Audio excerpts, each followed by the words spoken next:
I'm Clay Baker and welcome to Motonexus. We're on to the next project with our 1986 Honda CT110. This project is going to involve the tires.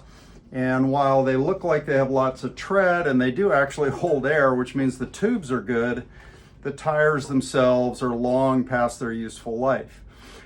Looking at the date codes on these tires, what I found is that they were manufactured in the 46th week of the year 2000. It is now July of 2024, so these tires are way past being safe to use anywhere. So stay with us as we do a tire change today on Motonexus.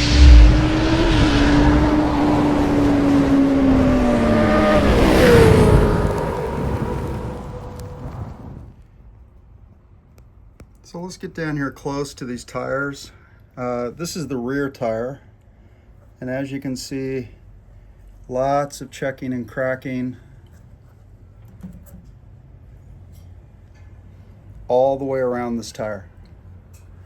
And the thing that I really wanted to find was this right here. This is the date code for these tires. So this tire was made in the 46th week of the year 2000. The tires on this bike are 24 years old. What I'm doing back here, first thing we're going to do is remove the rear brake arm adjusting nut. That'll allow the arm to come off of the rod.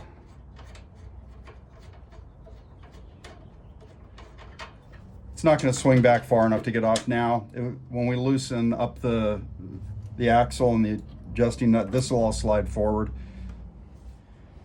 And then what we want to do is we'll take out the cotter pin here and we'll take off the rear brake torque link so that the wheel can move freely.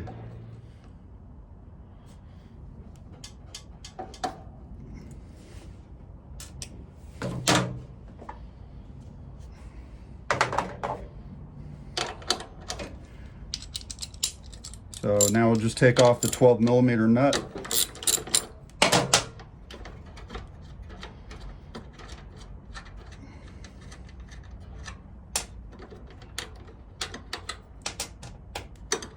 And remove the torque link. All right, next step is I'm just going to give a slight turn to the adjuster nuts. I don't want to change them dramatically. I just want to loosen them up a little bit.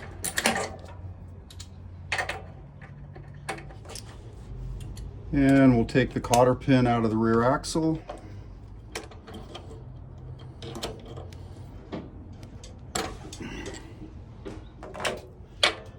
All right, so we got a 17mm axle nut on this side and 14mm nut on the other side, or axle head. So let's get this loosened up. I'm just holding one side and turning with this.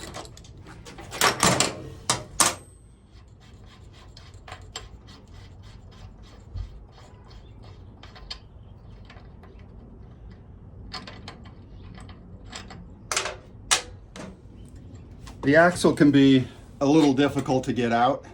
I'm actually able to spin it with my fingers right now, but with a soft mallet, just give it a little tap and it'll come right out.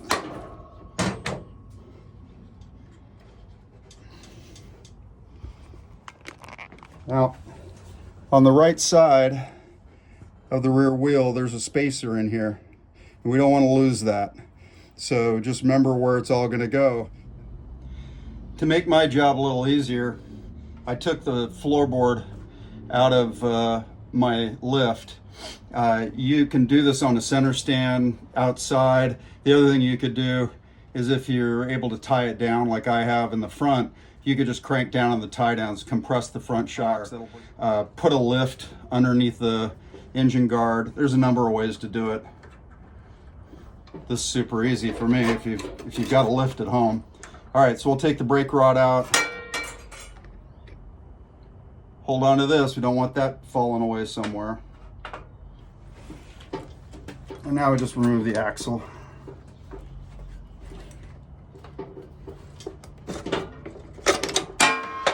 There goes the spacer.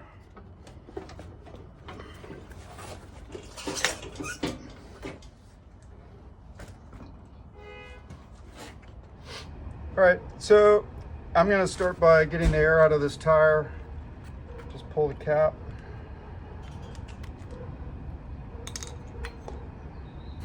Little valve tool. Thank you, Motion Pro.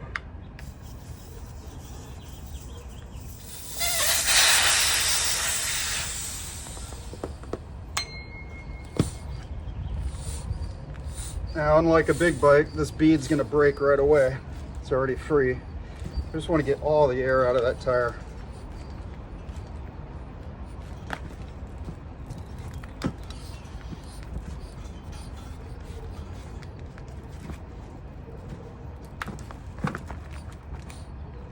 And then let's loosen up the nut on the valve stem.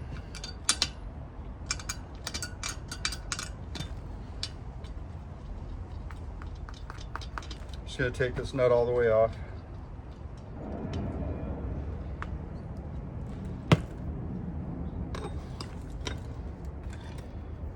So just grabbing a little edge.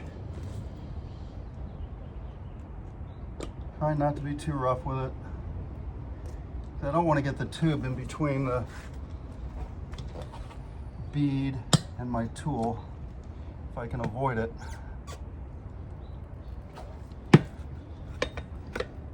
And then just lock these underneath.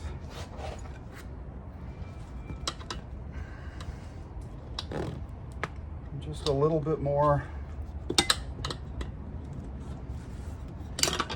Might even be able to start pulling that off.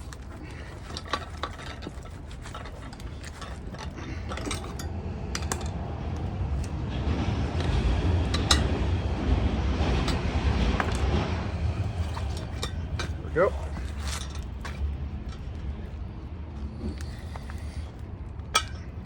That tube out of there.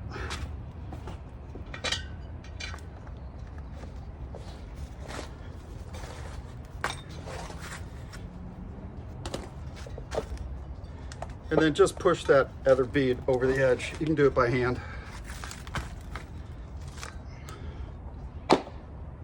Yeah, that's pretty shot.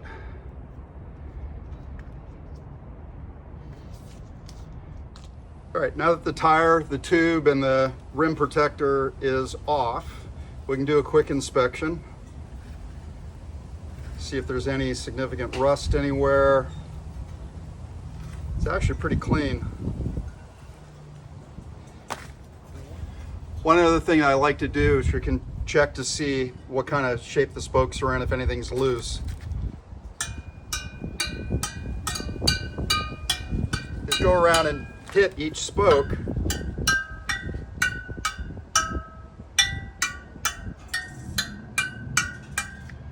If I get a dull thudding sound, I know there's something wrong there.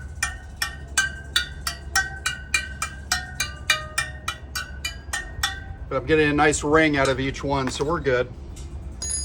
All right, so brand new rim protector. The old one was garbage. Let's line up the valve stem.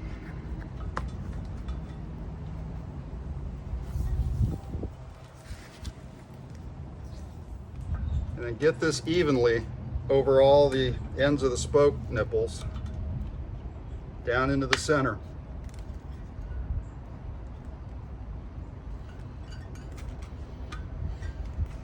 Nice and even all the way down the middle.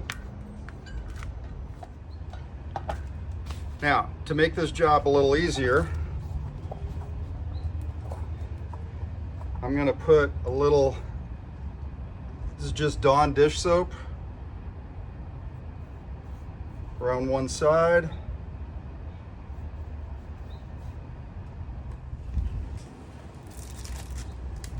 Just start the tire on one end down here.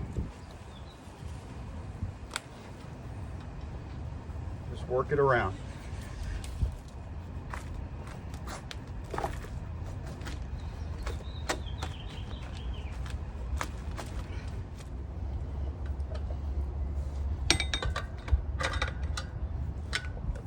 This tire wants to go on all at once because it's so stiff. So we're going to accommodate that and then just take one edge out.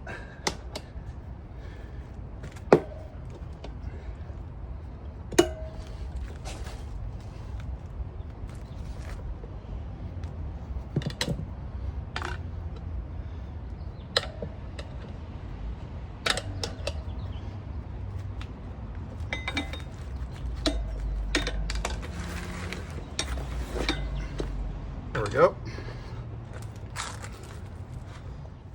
Now, this isn't a requirement, but it's a helpful little tool to get the valve stem into place, especially when you've got something as tight as this. This tire doesn't want to bend much.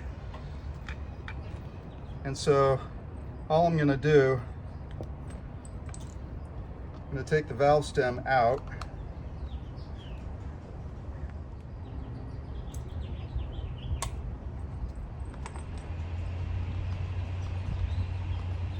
This tool, the end is going to screw into the valve stem, so I'm just going to feed it through the rim.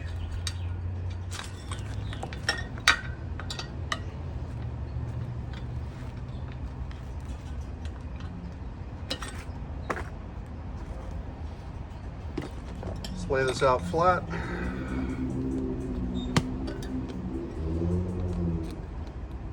Screw the puller into the valve stem.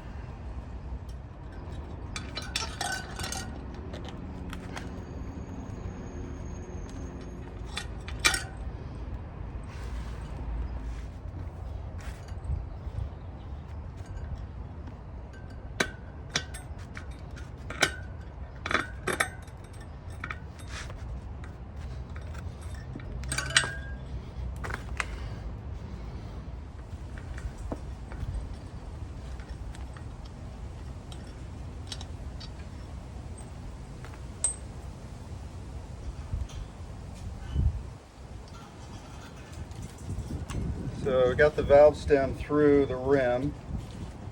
Now I'm just going to put the valve stem insert back in so I can put a little air in this tube and make sure it's not twisted.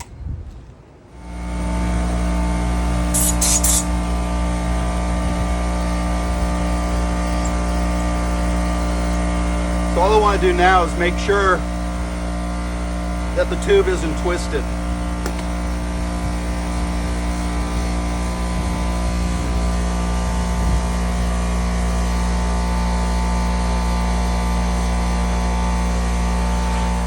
That looks good.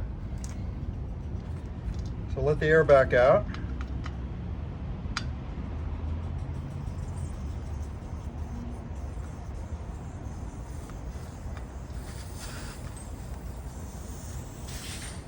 Take the valve stem out, get the air back out.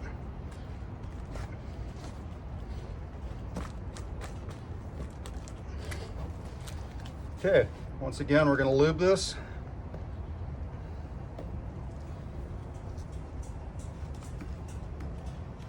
Get started at the valve end down here so I can get my knees on it.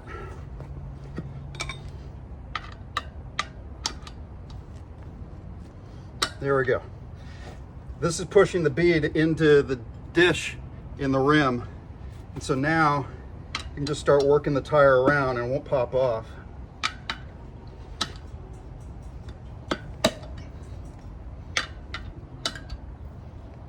Just take small bites. Keep working your way around.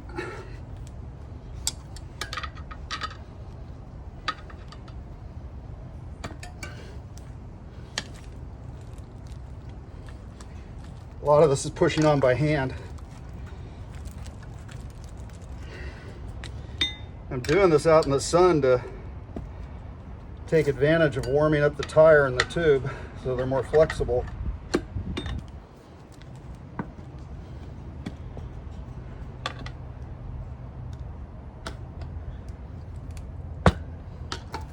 There it is. Now we'll put the valve stem back in.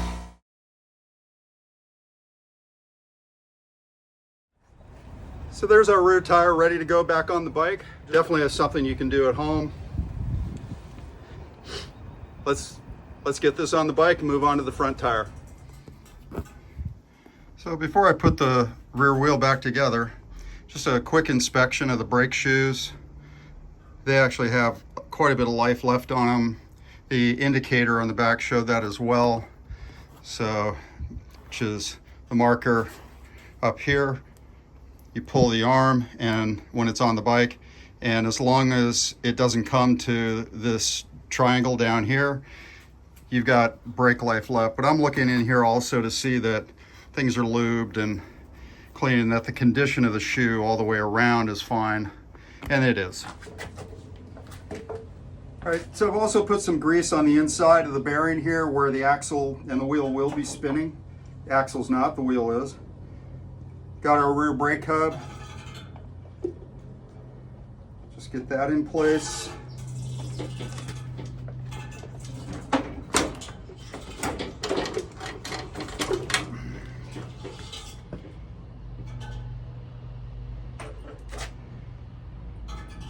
I'm going to start with the axle on the right side. Sorry, it's hard for me to move the camera around and do this. And just get the spacer in place. All right, with the wheel under the bike, I'm going to start by getting the chain over the sprocket.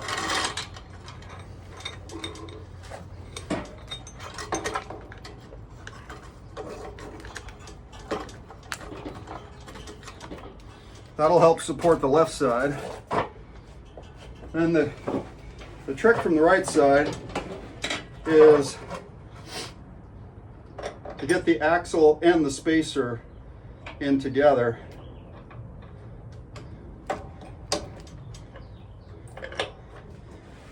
It's just kind of a three-hand job.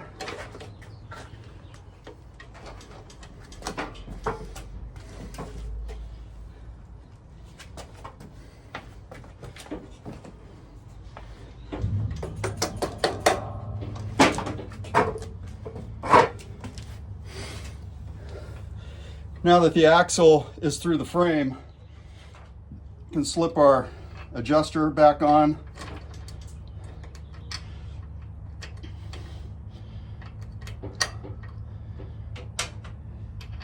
And I'm just going to finger start the castle nut. We'll do the same on the other side.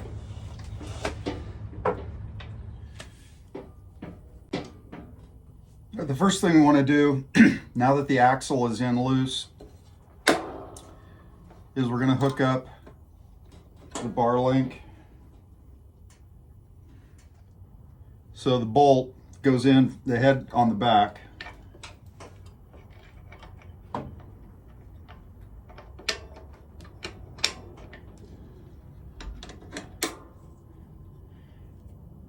And a washer on top of the rubber washer. And for right now, we're just going to finger tighten the nut down. Cotter pin will go in this later. Then hook up our brake arm. So I'm pressing down on the brake, the foot brake, while pulling this back, pulling the brake arm back to get the rod lined up with the hole. And now I'll just screw this on finger tight for now. We'll adjust it later.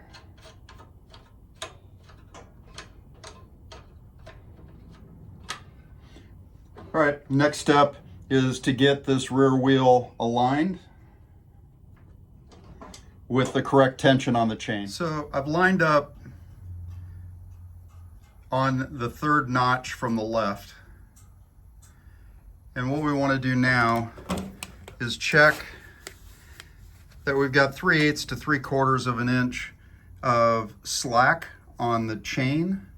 So right now the chain is sitting at the on the ruler, that's 2.5 inches to the top of the chain.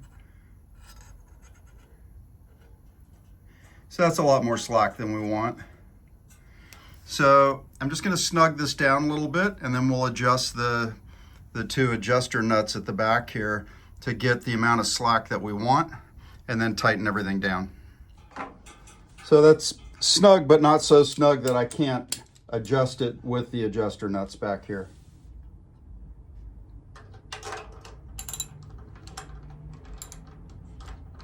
It's just a 10 millimeter.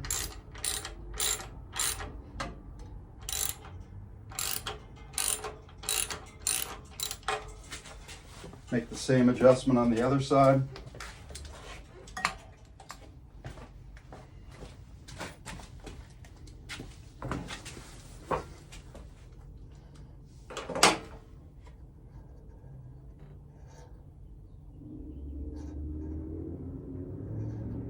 That's just shy of 3/4 of an inch of slack.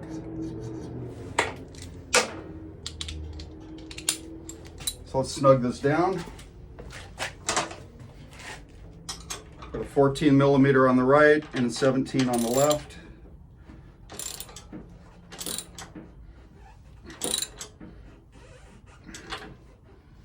And we want to make sure that the hole in the axle for the cotter pin has got a clear space between the notches in the castle nut.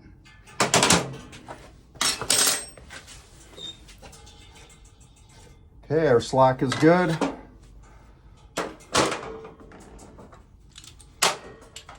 Just give a little crank to the adjuster nuts so they don't come loose. Don't get too crazy here.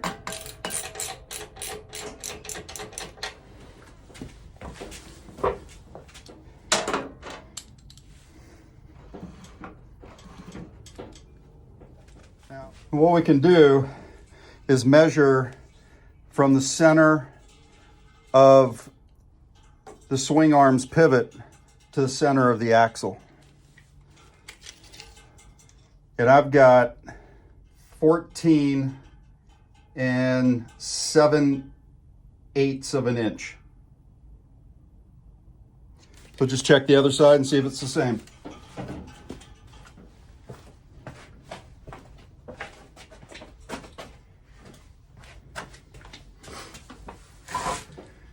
So checking with the tape measure on both sides, it's exactly 14 7/8 of an inch, both.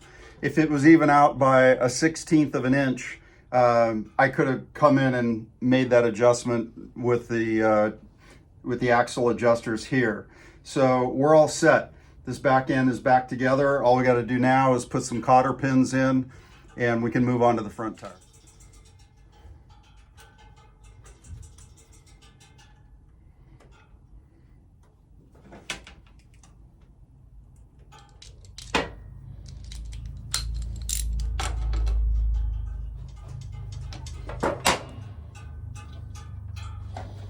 Brand new cotter pin in this for the torque bar.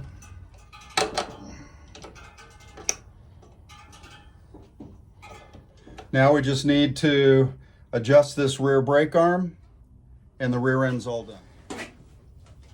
To adjust the rear brake arm, all I'm doing is I'm using a 15 millimeter socket to turn the nut on the end of the rod, and then I'm looking for the right amount of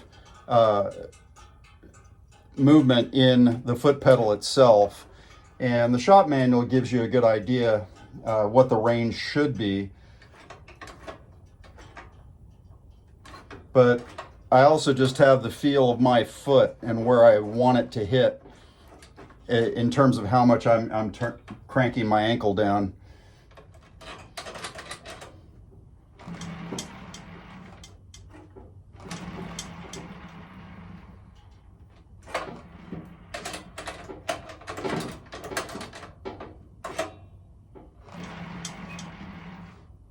Yeah, I like that right there. Okay. Rear tire's done. We can go do the front.